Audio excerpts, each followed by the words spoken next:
श्रीरामचन्द्रं शरणं प्रपद्ये। श्रीराम भक्तं शरणं प्रपद्ये। श्रीराम जय जय राम। श्रीराम जय जय राम। श्रीराम जय जय राम। श्रीराम जय जय राम।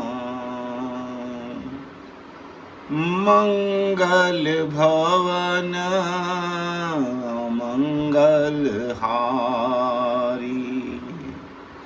द्रवहु सुदशरथ अजिर बिहारी। जय जय हनुमान गोसाई।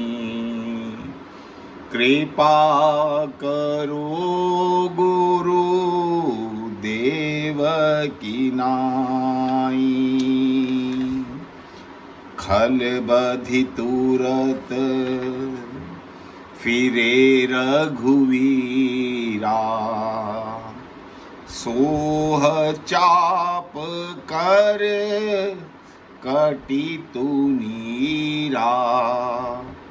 अंतर प्रेम तासु पहिचाना। मुनि दुर्लभ गति दीन सुजाना। अस जिय जानी दसानन संगा। चला राम पद प्रेम अभंगा। श्री राम जय जय राम। श्री राम जय जय राम। जय सिया राम। कल तक कुछ प्रयास किया गया विभीषण जी की शरणागति को समझने का कि विभीषण की शरणागति, विभीषण कैसे शरणागत हुए और भगवान ने कैसे उस शरणागत को संभाला।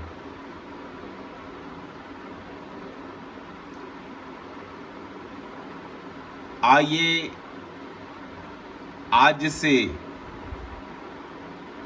एक नए संदर्भ के अंदर मानस के कुछ और पात्रों के ऊपर कुछ चर्चा करने का प्रयास करें।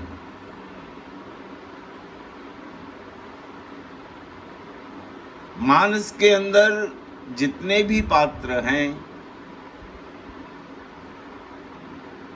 उनमें से ज्यादातर पात्र जो हैं वो स्पष्ट रूप से हमारे आदर्श हैं। कुछ पात्र ऐसे हैं जो स्पष्ट रूप से जिनसे हम प्रेम नहीं करते, वो हमें स्पष्ट दिखाई देते हैं कि ये पात्र अच्छे नहीं हैं। मगर कुछ पात्र ऐसे भी विचारणीय हैं जो अच्छे भी हैं और उनमें कभी कभी कुछ ना कुछ बुराई भी नजर आती है। मिश्रण है। अच्छाई और बुराई का। ये देखने वाले के भेद के कारण भी हो सकता है, हमारी दृष्टि भेद के कारण भी हो सकता है, हमारी सोच के भेद के कारण भी हो सकता है। इसके पीछे विभिन्न कारण हो सकते हैं। जो आदमी एक व्यक्ति के लिए बहुत अच्छा है, वही आदमी दूसरे व्यक्ति के लिए बहुत बुरा बन जाता है। इसके पीछे एक कारण और भी हो सकता है कि हमारे अपने खुद के स्वार्थ भी सामने वाले व्यक्ति को अच्छा और बुरा बना देते हैं। हमारे मन की कामना की पूर्ति भी सामने वाले व्यक्ति को अच्छा और बुरा बना देती है।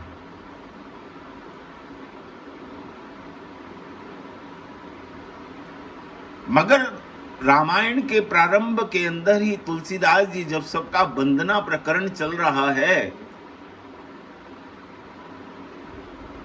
तो उसमें संत और असंत दोनों की वंदना करते हैं, दोनों की।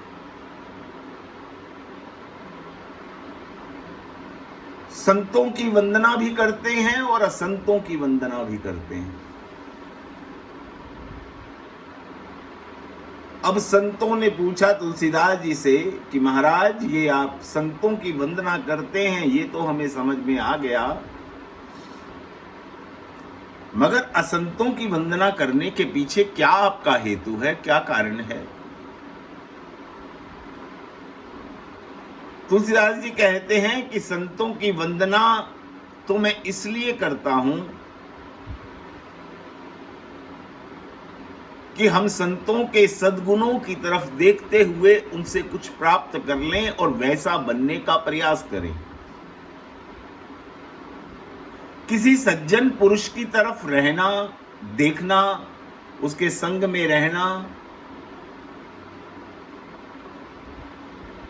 उसके पीछे एक हमारा मकसद छुपा हुआ होना चाहिए कि धीरे धीरे उस सज्जन पुरुष के हम गुणों को देखें, समझें और जीवन में अपनाएं।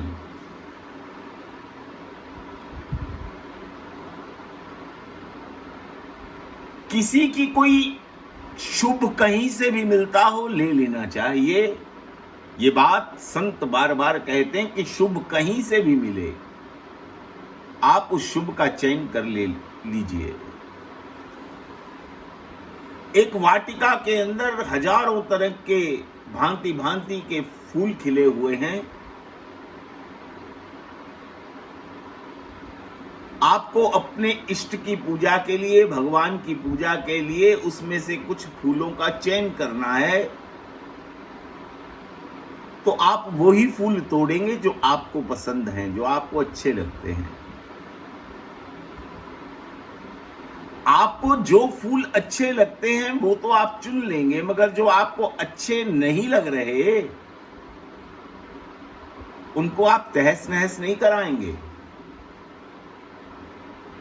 ये आपकी बुद्धिमता नहीं है कि आपको जो अच्छे लगे वो तो आपने चयन कर लिया, और जो आपको अच्छे नहीं लगते, जो आपको पसंद नहीं है, तो उनको तहस नहस कर दिया जाए कि ये माली ने क्यों लगा दिए, ये तो लगाने ही नहीं थे, ये मुझे पसंद ही नहीं है। नहीं, ऐसा नहीं होता भैया। संत भी वंदनीय हैं और असंत भी वंदनीय हैं। संतों की वंदना बाबा ने स्पष्ट कर दिया कि मैं इसलिए कर रहा हूं कि उनके सद्गुणों की तरफ देखकर, उनको अपनाकर जीवन में हमारे भी संतत्व आ जाए, इसलिए मैं संतों की वंदना कर रहा हूं। और असंतों की वंदना इसलिए कर रहा हूं, बाबा कहते हैं कि असंतों के अंदर जो अवगुण हैं, वो कारण, जिन कारणों ने उनको असज्जन बना दिया, वो दुर्व्यसन जिनके कारण लोग उनको घृणा की दृष्टि से देखते हैं, तुलसीदास जी कहते नहीं, मैं इस कारण से उनको वंदना कर रहा हूं कि प्रभु जो इनके अंदर अवगुण हैं उन अवगुणों से हमें बचा कर रखना। मैं उन अवगुणों की पहचान करके भगवान से प्रार्थना करता रहता हूं कि हे प्रभु, कहीं भूल कर भी हमारे जीवन में ये अवगुण प्रवेश न कर पाए। बहुत सुंदर सोच है बाबा की। आज से जो मैं एक बात पर चर्चा करना चाहता हूं, विचार करना चाहता हूं, वो यही विषय रहेगा कि राम जो मंगल भवन अमंगलहारी हैं,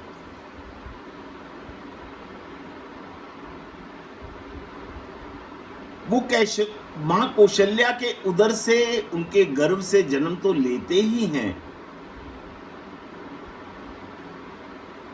मगर वो नजदीक ज्यादा मां कैकेयी के जान पड़ते हैं। जन्म तो मां कौशल्या की गोद से ही लिया है भगवान ने, मगर बचपन से लेकर अंत तक की लीला के अंदर मां कैकेयी ज्यादा नजदीक जान पड़ती है राम की। मां कैकेयी ज्यादा नजदीक पड़ती है।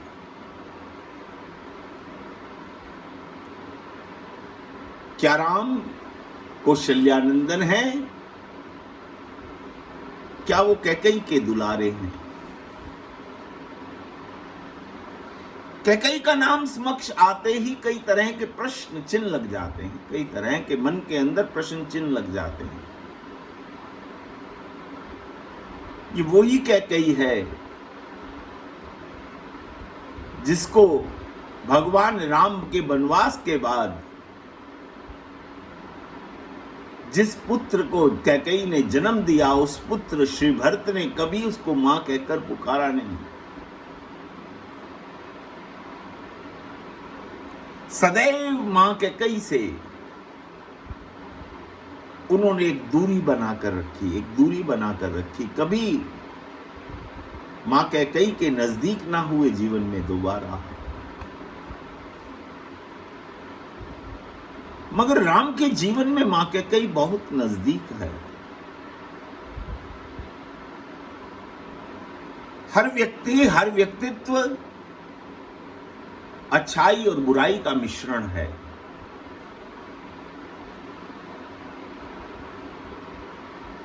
किसी समय के अंदर वही व्यक्ति हमको बहुत अच्छा लगता है और कुछ समय पाकर ही वो उतना अच्छा नहीं लगता,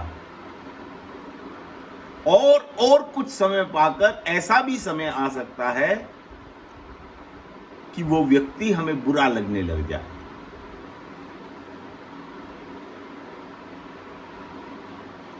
इस बात को एक उदाहरण से समझा जा सकता है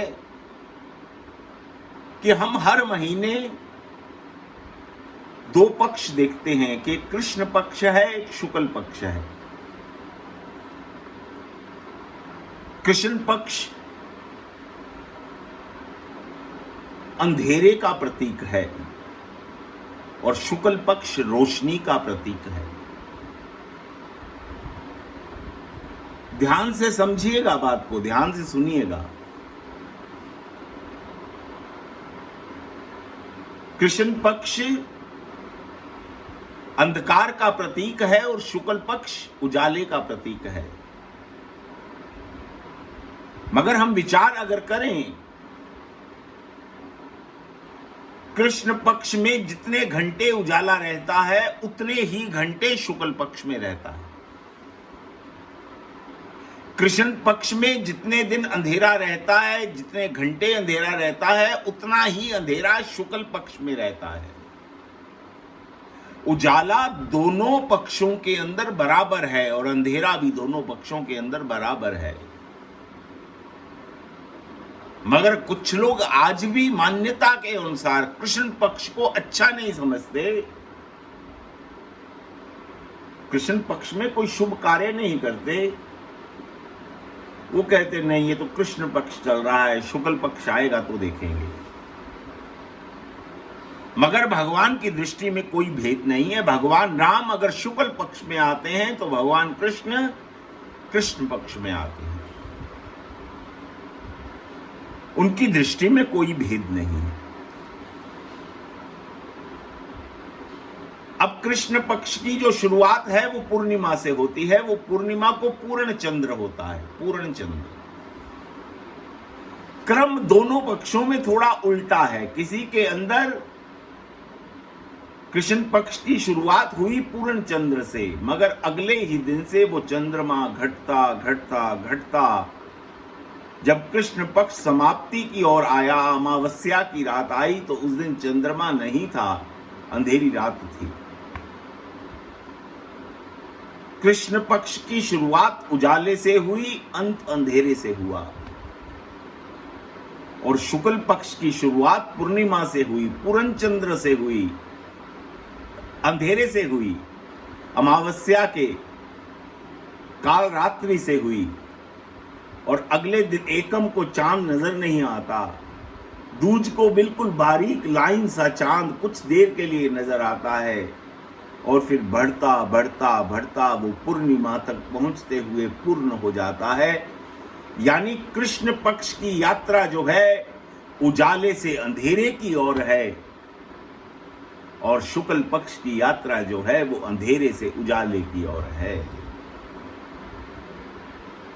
इसीलिए शायद लोगों ने उसको अच्छा और बुरा समझ लिया, और जीवन का सत्य भी यही है। हमारी यात्रा उजाले से अंधकार की ओर नहीं, अंधकार से उजाले की ओर होनी चाहिए।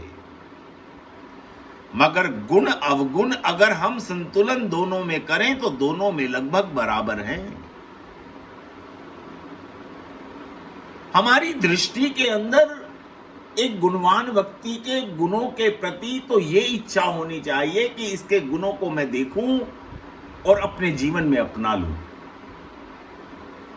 और किसी बुरे व्यक्ति को देखूं तो ये उसके अवगुणों से घृणा ना करूं, उसके अवगुणों की इतनी पहचान पक्की कर लूं कि मेरे जीवन में ये उतर ना पाए। हमारा पक्ष ये होना चाहिए। अब मारीच के प्रसंग को हम थोड़ा सा अगर देखें, जिस मारीच को विश्वामित्र के यज्ञ की रक्षा करते हुए भगवान ने एक बिना फर का बाण मारकर 7 योजन दूर फेंक दिया था, शायद इसीलिए भगवान ने उसे नहीं मारा था कि अभी इसकी आगे जरूरत पड़ेगी। दशानन मारीच के पास आया और मारीच को अपनी योजना बताई कि ऐसे ऐसे मुझे जानकी का हरण करना है, और आप ऐसे सोने का मृग बनकर जाओगे, और इस प्रकार इस योजना के तहत मैं जानकी जी का हरण करूंगा। मारीच तो कांप गया, क्योंकि मारीच भगवान राम के बल को देख चुका है, समझ चुका है, और जिसको भगवान का स्पर्श किसी भी तरह से अगर एक बार जीवन में हो जाए, उसके जीवन में सात्विकता भी जाग जाती है। मारीच के मन में भी सात्विकता जागी हुई है, और वो रावण को समझाने का प्रयास करता है कि दशानन ऐसा काम मत कर। असहमति जता दी मारीच ने एक बार दशानन के आगे कि मैं ये काम नहीं कर पाऊंगा,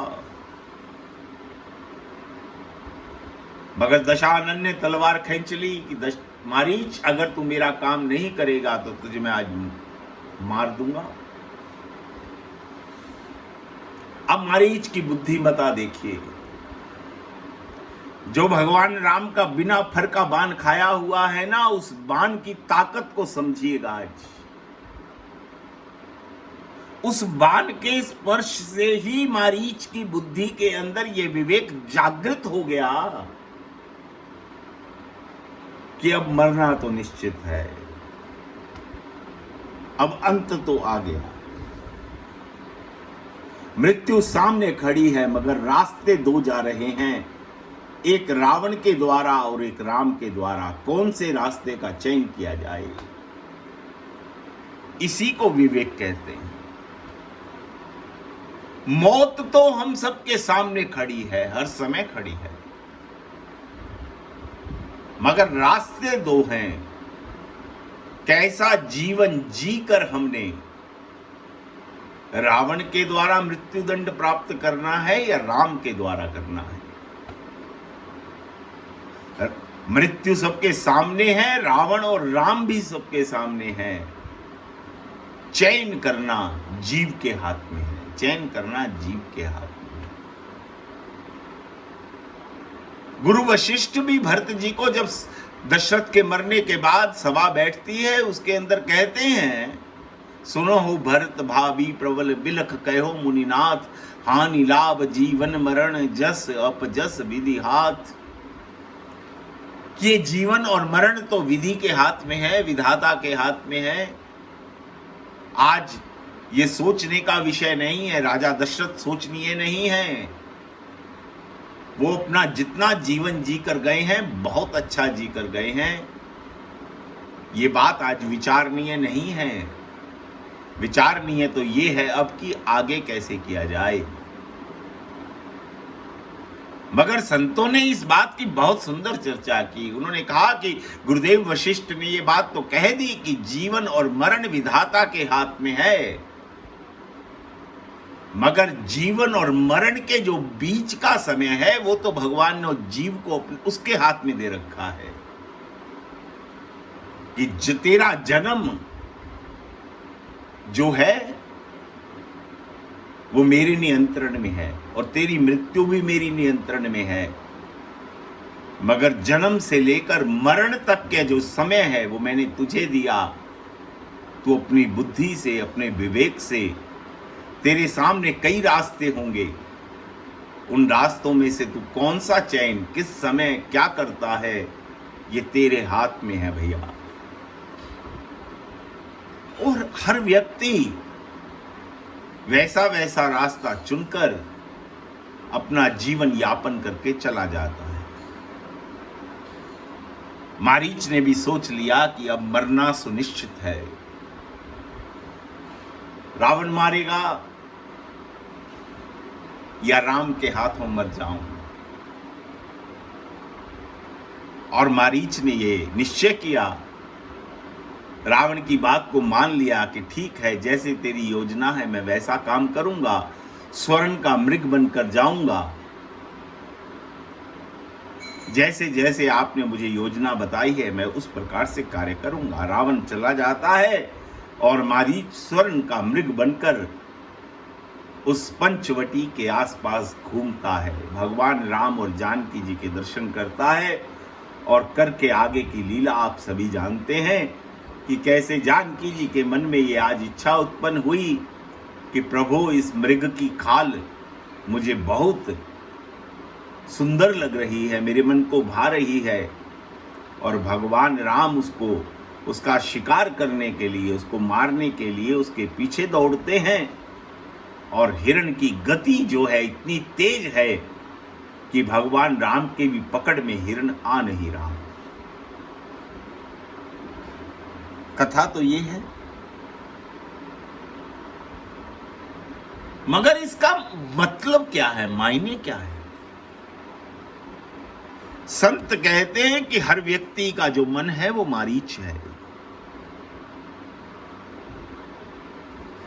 मारीच के अंदर दो गुण हैं। एक तो मारीच भेष बदलने के अंदर बहुत कुशल है और दूसरा मारीच की जो भागने की गति है वो बहुत तेज है। इतनी तेज है कि तुलसीदास जी ने लिख दिया कि भगवान राम की पकड़ में भी मारीच जो हिरण बना हुआ है वो आ नहीं रहा। अब संतों ने ये बात कह दी कि मारीच जो है वो हमारा मन है। जो मारीच के गुण हैं अगर हम देखें, अपने मन से उनकी तुलना करें, तो आप देखिए हमारा मन भेष बदलने में कितना कुशल है। कभी तो हम कथा सुनते हुए आंसू बहा रहे हैं। ये वो ही मन है जिसके अंदर भगवान के प्रति प्रेम के साथ हम भाव विह्वल होकर साब अश्रुपात कर रहे हैं, और दूसरे ही घड़ी ये मन हमारे न जाने हमारे से कैसे कर्म करवा देता है कि जो सोचनीय भी नहीं है। हमारा मन भी मारीच है, भेष बदलने में बड़ा कुशल है। और दूसरा, मारीच की गति बहुत तेज है, भगवान की पकड़ में आती नहीं। इसी प्रकार इस मन की गति भी बहुत तेज है, ये भी भगवान की पकड़ में आता नहीं भैया।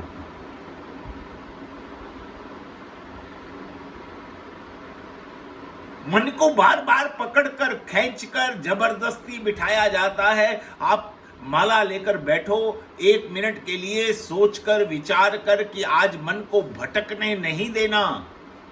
4 मन के नहीं घूमते साहब, मन कहां पहुंचा होता है। फिर विचार करो, देखो यार, माला से छोड़कर मन फिर कहां चला गया, फिर पकड़कर जीव उसको लाया, फिर 4-6 मन के घूमे, फिर मन कहीं ना जाने कहां चला गया। इसकी गति इतनी तेज है।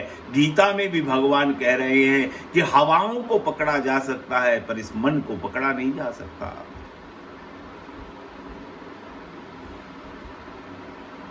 ये आदमी का जो मन है ना, ये बहुत दुविधा में डालता है, बहुत दुविधा में डालता है।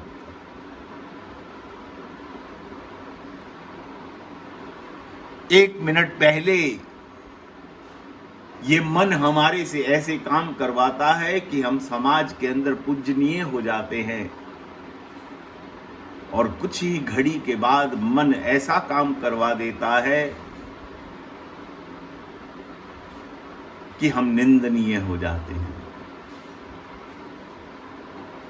वही बात मारीच के साथ हुई। तुलसीदास जी ने एक चौपाई में उसको खल लिख दिया, और दूसरी तरफ ये लिख दिया कि ये तो भगवान का बहुत प्रेमी है। संतों ने कहा कि एक व्यक्ति की अच्छाई और बुराई 2 व्यक्ति अलग अलग करे तो भी समझ में आता है। बाबा, आपने तो हद कर दी। एक चौपाई में उसको आप खल कह रहे हैं, और एक चौपाई के अंदर उसको प्रभु के चरणों से प्रीत करने वाला जीव कह रहे हैं, और उसको ये भी लिख दिया कि ये तो भगवान के चरणों का बड़ा प्रेमी है। अगर भगवान के चरणों का प्रेमी है तो भगवान ने उसे तीर क्यों मारा? क्या भगवान अपने से प्रेम करने वालों को भी मार दिया करते हैं? तुलसीदास जी कहते नहीं, भगवान ने मारीच पर तीर नहीं चलाया, मारीच की बुराई पर, दुष्टता पर तीर चलाया। मारीच के अंदर जो 2 अवगुण थे, उन 2 अवगुणों के ऊपर तीर चलाया। और देखो, आप तीर चलते ही मारीच की गति भी बंद हो गई और मारीच का भेष भी बदल गया। पढ़ लीजिए रामायण उठाकर, मानस उठाकर आप पढ़ लीजिए। तीर लगते ही क्या हुआ? जो मरीच हिरण बना भागा जा रहा था, वो वहीं उस समय उसी स्थान के ऊपर रुक गया, गिर गया, उसकी गति समाप्त हो गई, और वो अपने निज रूप के अंदर, मारीच के रूप के अंदर द्वारा परिवर्तित हो गया। स्वर्ण मृग नहीं रहा, अपने असली भेष में आ गया। तो भगवान के तीर ने क्या मरीच को मारा या मारीच के अवगुणों को मारा? आप विचार कीजिए। मरना तो हर व्यक्ति को है, मगर मरते समय अगर उसका मन शांत हो जाए, मन की गति रुक जाए, ठहर जाए, मन भगवान के चरणों में रुक जाए, जो मन सारा जीवन ना लग पाया, बहुत प्रयास किए, अगर अंत काल में भी, उस क्षण के अंदर भी अगर ये मन भगवान के चरणों में ठहर जाए और हम असली अपने भेष में आ जाएं, आज हम कोई बनावट ना करें। लोग तो मरते मरते भी अपनी बनावट नहीं छोड़ पाते साहब। जैसे हैं वैसे आज भगवान के आगे अपने आप को समर्पित कर दें कि प्रभु अब अंत आ गया, अब तुझ में तल्लीन होने का समय आ गया, मेरा असली रूप ये है प्रभु, और मैं अपने इस रूप को, अपने इस चरित्र को आपके चरणों में भेंट करता हूं। तो भगवान ने जो गति मारीच को दी वो हम सबको प्राप्त हो सकती है। रामायण का राम भरत लक्ष्मण तो बहुत दूर की बात है बनने की, अभी तो हम मारीच भी नहीं बन सकते भैया, मारीच भी नहीं बन सकते। मानस लिख रहे हैं बाबा, मानस लिखते लिखते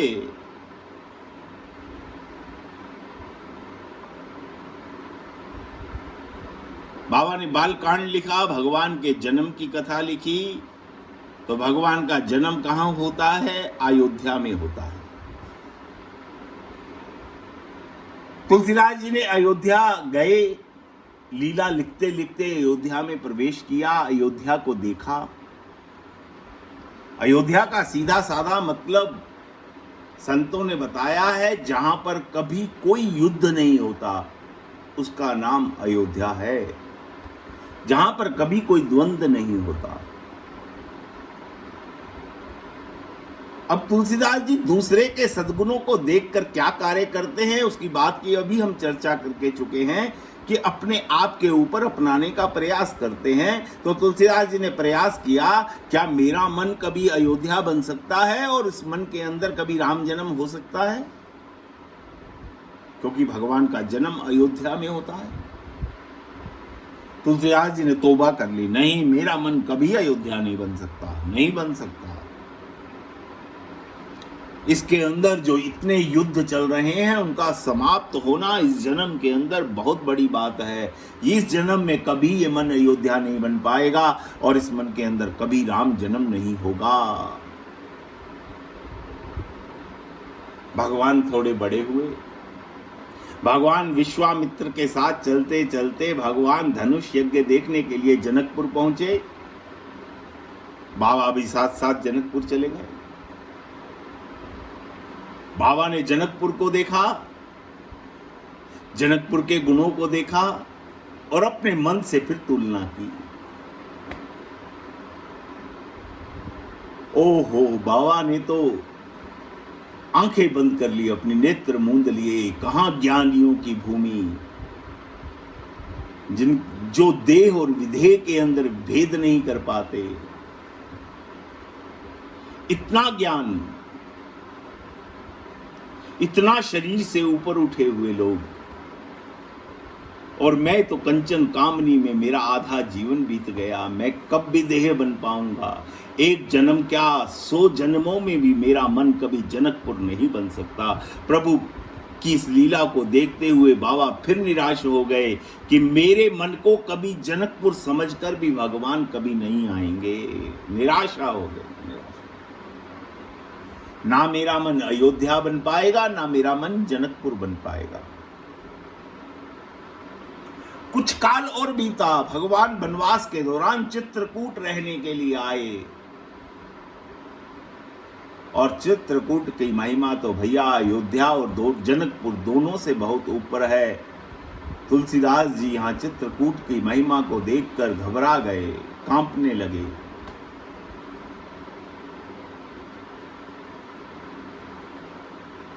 और निराशा मन में बढ़ती चली गई कि मेरा मन कभी चित्रकूट भी नहीं बन पाएगा और भगवान का कभी इस मन के अंदर निवास होना मुझे तो मुश्किल कार्य ही नजर आता है।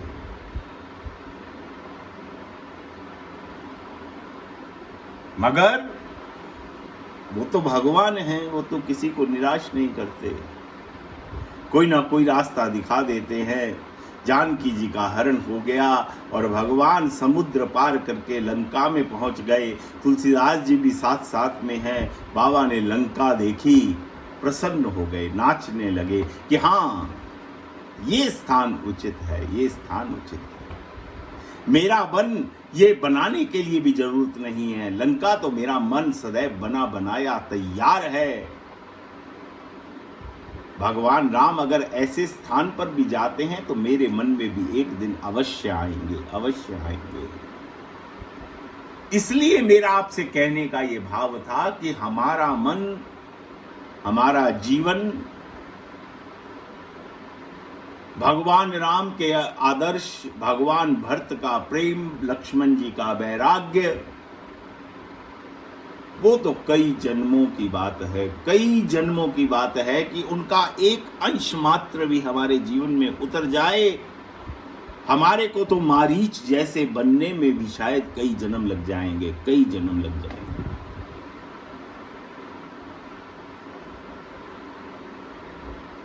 मगर हमारा विषय चर्चा का जो ये है कि राम जन्म से तो मां कौशल्या के पुत्र हैं, मगर नजदीक मां कैकेयी के हैं। वो कैकेयी के दुलारे हैं, कैकेयी के लाडले हैं। बचपन से ही मां कैकेयी लालन पालन करती है राम का, मां कौशल्या ने कभी नहीं किया। भरत जी से ज्यादा ध्यान रखती है राम का, और हमेशा उलाना देती है कौशल्या से, कौशल्या आप राम का ध्यान नहीं रखते, आप राम को देखते ही नहीं। राम का स्वभाव कैसा है? हालांकि राम और भरत दोनों का स्वभाव एक जैसा है, एक जैसा रूप है। एक को छुपा लो, एक को आगे ले आओ, कोई पहचान नहीं सकता। अगर एक जैसा श्रृंगार, एक जैसा वस्त्र दोनों को पहना दिया जाए तो कोई पहचान नहीं सकता कि कौन सा राम है और कौन सा भरत है। इतनी समता है दोनों में, इतनी समता है। राम और भरत दोनों एक हैं, मगर कैकेयी का मन भरत से ज्यादा राम के साथ जुड़ा हुआ है। और राम भी बार बार कैकेयी को मां नहीं कहते, जननी कहते हैं, जननी। जननी शब्द केवल जन्म देने वाली। मां तो हम बहुतों को कह देते हैं, बहुतों को। किसी भी बुजुर्ग महिला को देखकर अचानक हमारे मुख से मैया निकल जाता है, मां निकल जाता है। मां कहना बड़ी बात नहीं है, जननी कहना बड़ी बात है। और आप मानस उठाकर देखिए, भगवान राम जब जब कैकेयी के लिए संबोधित करते हैं तो जननी कहकर संबोधित करते हैं कि आप तो मुझे जन्म देने वाली हैं, जन्म देने वाली हैं।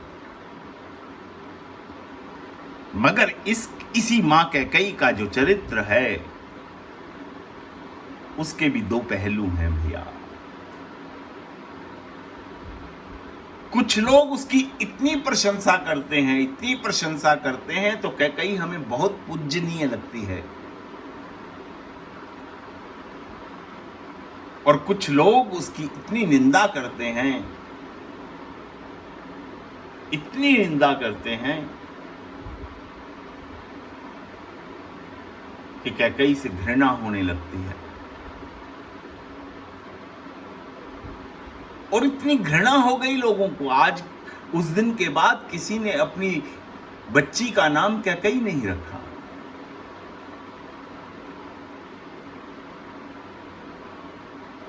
ये बात जब चित्रकूट में सभा लगी हुई है उस समय सिद्ध भी हो गई। भरत ने तो न जाने कैकेयी को क्या क्या कह दिया, कैसे कैसे शब्द कह दिए। किसी पुत्र को अपनी मां को कहने नहीं चाहिए जो शब्द भरत जी ने कह दिए। मगर किस कारण से भरत जी बोल गए, क्या हुआ उस समय, कौन सा कर्म भरत जी का जागृत हो गया जो भरत जी ने ऐसे ऐसे शब्द मां कैकेयी के बारे में कह दिए जो पढ़ने में, कहने में अच्छे प्रतीत नहीं होते। मगर कैकेयी के प्रति जो घृणा है भरत की, पूरा जीवन भरत ने अपनी मां को प्रणाम नहीं किया, मां को बुलाया नहीं।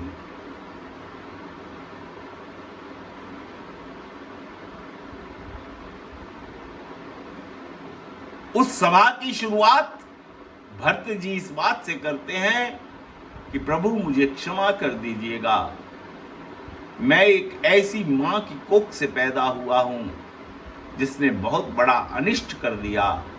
यानी कैकेयी की निंदा करते हुए भरत ने अपनी बात शुरू की।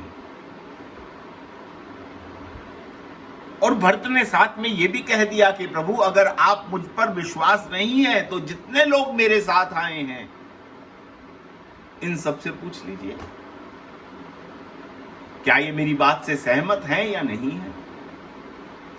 गुरु वशिष्ठ ने अपनी बात शुरू की तो उन्होंने भी कैकेयी की निंदा करते हुए ही बात शुरू की। गुरु वशिष्ठ से लेकर निषाद राज तक सबसे ऊंचे स्थान पर बैठा हुआ व्यक्ति और सबसे छोटे स्थान पर बैठा हुआ व्यक्ति सब कैकेयी की निंदा में लगे हुए हैं।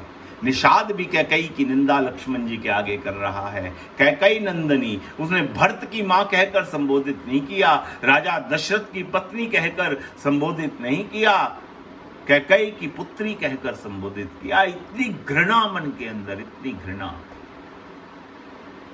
वही तो बात है, जब भगवान शिव कथा सुनने जा रहे हैं अगस्त मुनि के यहां, तो जाते समय तो बाबा उनको लिखते हैं, साथ में उमा भी हैं, भवानी भी हैं, तो जाते समय तो जगत जननी शब्द तुलसीदास जी इस्तेमाल करते हैं। और जब कथा के अंदर मन नहीं लगा तो वापसी के ऊपर तुलसीदास जी उसी के लिए दक्ष कन्या के शब्द का उपयोग करते हैं कि तो दक्ष की पुत्री है, एक चतुर व्यक्ति की पुत्री है। हमारे कर्म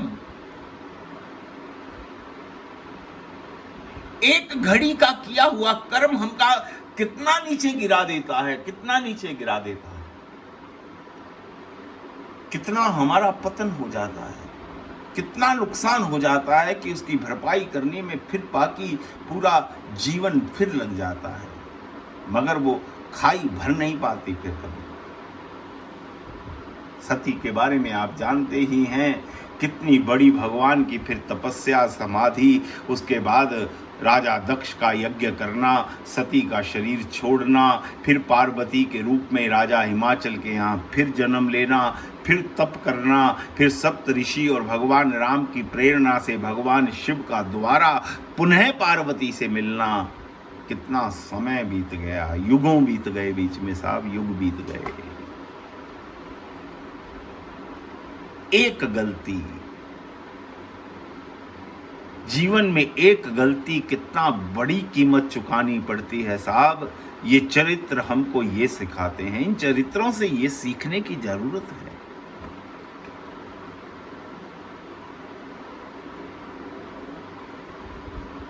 गुरु वशिष्ठ भी निंदा कर रहे हैं, निषाद राज भी निंदा कर रहे हैं, भरत भी निंदा कर रहा है, पूरी अवधपुरवासी निंदा कर रहे हैं, मगर राम के मन में खलबली मची हुई है कि इस सभा को अब मैं संबोधित कैसे करूं। आप उस समय एक बार भगवान राम के संबोधन को पढ़िएगा तो सही, एक बार नहीं 5-7 बार पढ़ो, उसको समझो कि भगवान कितनी कुशलता से, कितनी चतुरता से मां कैकेयी को उस निंदा के नरक से निकालना चाहते हैं। उस निंदा के उस जो कुएं के अंदर मां कैकेयी गिरी हुई हैं, उनको कितनी कुशलता से भगवान बाहर निकालना, खींचना चाहते हैं। भगवान राम ने अपना संबोधन शुरू किया भरत की प्रशंसा के साथ। भरत की इतनी प्रशंसा की, इतनी प्रशंसा की कि हर व्यक्ति सुनने वाला भाव विभोर हो गया, डूब गया। हर उस सभा के अंदर जितने भी लोग बैठे थे, भरत के गुणों को सुन सुनकर सब भाव विभोर हो गए। जब भगवान ने देख लिया कि सब अब सुनने वाले जितने भी श्रोता हैं भरत में डूब चुके हैं, तो भगवान राम ने अपने वक्तव्य को थोड़ा सा मोड़ दिया और कहा कि भरत जब इतना महान है तो आप कभी विचार तो कीजिएगा कि इसको जन्म देने वाली वो कोख कितनी महान होगी। आप निंदा करने से पहले कुछ सोचो तो सही, विचार तो करो।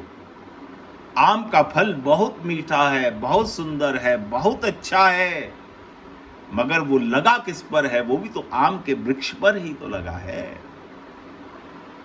बहुत सुंदर फूल लगा है,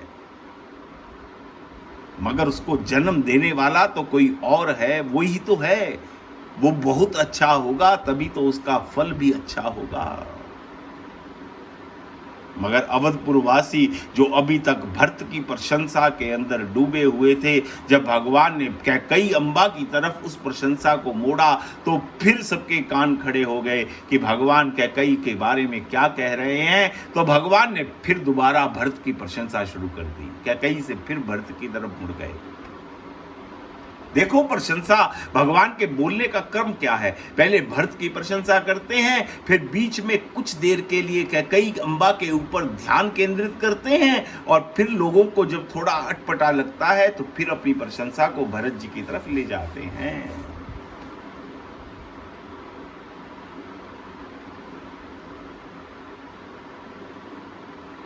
अच्छों को बुरा बना देना, ये काम का है। जो काम है ना, वो अच्छे से अच्छे व्यक्ति को बुरा बना देता है, मगर बुरे से बुरे की बुराइयों को दूर करके भी अच्छा बना देना, ये काम राम का है। काम और राम में यही अंतर है, और सबके जीवन में राम भी मौजूद है और काम भी मौजूद है। भगवान राम को कैकई अम्बा बहुत प्रिय है, बहुत प्रिय है, और कैकई अम्बा को भी राम उतने ही प्रिय हैं, उतने ही प्रिय हैं।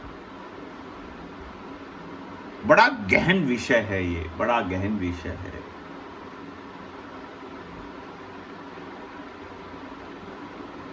अब भगवान राम मन में सोच रहे हैं कि मैंने जो कैकई अम्बा की प्रशंसा कर दी, कहीं मेरे भरत का मन दुख तो नहीं गया इस बात से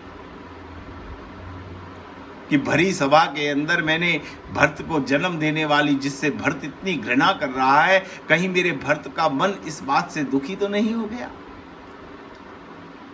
उस सभा के बाद भगवान भरत से पूछते हैं कि भरत, कहीं तू मेरी बात से तेरे मन को कहीं चोट तो नहीं लगी, कहीं आघात तो नहीं लगी? तो भरत जी कहते, नहीं प्रभु, मैं जानता हूं, आपके स्वभाव को जानता हूं।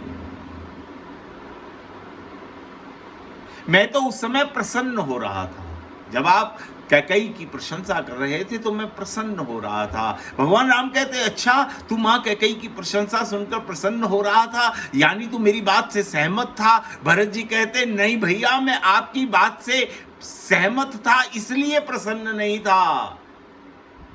मैं तो कैकई अम्बा के बारे में तो जो मेरे मन के विचार हैं वो ही हैं।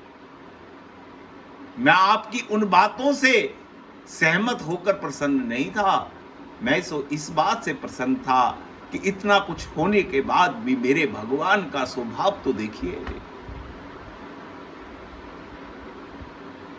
मैं तो आपके स्वभाव को देखकर गदगद था, प्रसन्न था।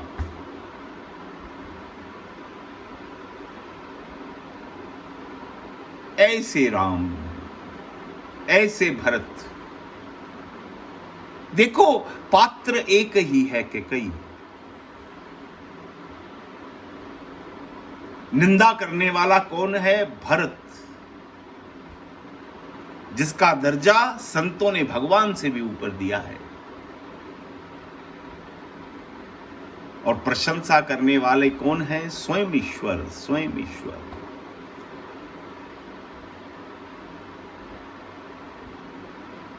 कैकई की एक बात नहीं, उस बात के पीछे क्या कारण है, उनकी आने वाले दिनों में हम चर्चा करने का प्रयास करेंगे कि कैकई से ये कर्म कैसे हो गया। कैकई की बुद्धि के अंदर ये उस एक घड़ी का, जब मंथरा ने आकर सलाह दी थी तो कैकई के पहले वचन आप याद कीजिए। कैकई ने बहुत बुरा भला कहा था मंथरा को, और ये भी कहा था कि लक्ष्मण को कहकर तेरा शासन करवाऊंगी, तेरी जुबान खिंचवा दूंगी। तूने ऐसे शब्द बोल दिए। मगर साहब, यही संत और असंत में अंतर है। संत के गुण हमारे जीवन पर अगर प्रभाव डालते हैं तो दुर्जन व्यक्ति के अवगुण भी हमारे जीवन पर कुछ ना कुछ प्रभाव अगर ना भी डालें तो छाप तो छोड़ ही जाते हैं। इसलिए कुसंग से बचो। संत बार बार ये बात कहते हैं, सत्संग ना हो तो कोई चिंता का विषय नहीं है।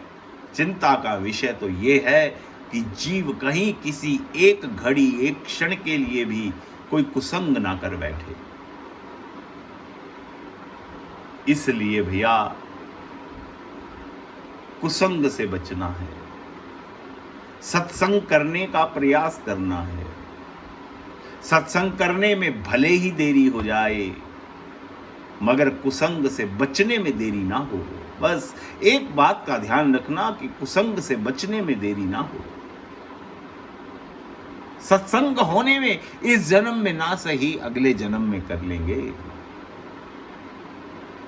न जाने बहुत जन्म बिछड़े थे माधो, बहुत जन्म, अनगिनत जन्म हो चुके हमारे, आज तक बिछुड़े ही तो हुए हैं। एक जन्म और बीत जाएगा तो कोई बात नहीं, एक जन्म तुम्हारे लेखे। मगर अब ये तो प्रयास करें कि इस जन्म में भी जितने दिन शेष बचे हैं सत्संग ना कर पाए कोई बात नहीं, मगर कुसंग से तौबा कर लें। कुसंग से तौबा कर लें। कुसंग एक पल का कुसंग जीव का पतन कर देता है। इसलिए भैया मेरी आपसे प्रार्थना, कुसंग से बचें, हम सब बचें मिलकर कुसंग से किसी प्रकार। आज से ये जो चर्चा शुरू हमने की है कि भगवान राम कैकेयी के इतने लाडले क्यों हैं, और संतों की कृपा से, भगवान की प्रेरणा से किसी न किसी नतीजे तक तो पहुंचेंगे कि हाँ भगवान राम कैकेयी के इतने लाडले क्यों हैं। आप सुनते रहिएगा। भगवान मुझे किसी कारण से, किसी भी हेतु के कारण मुझसे ये बुलवा रहे हैं। आज तक 50 वर्षों तक मैं बोला नहीं।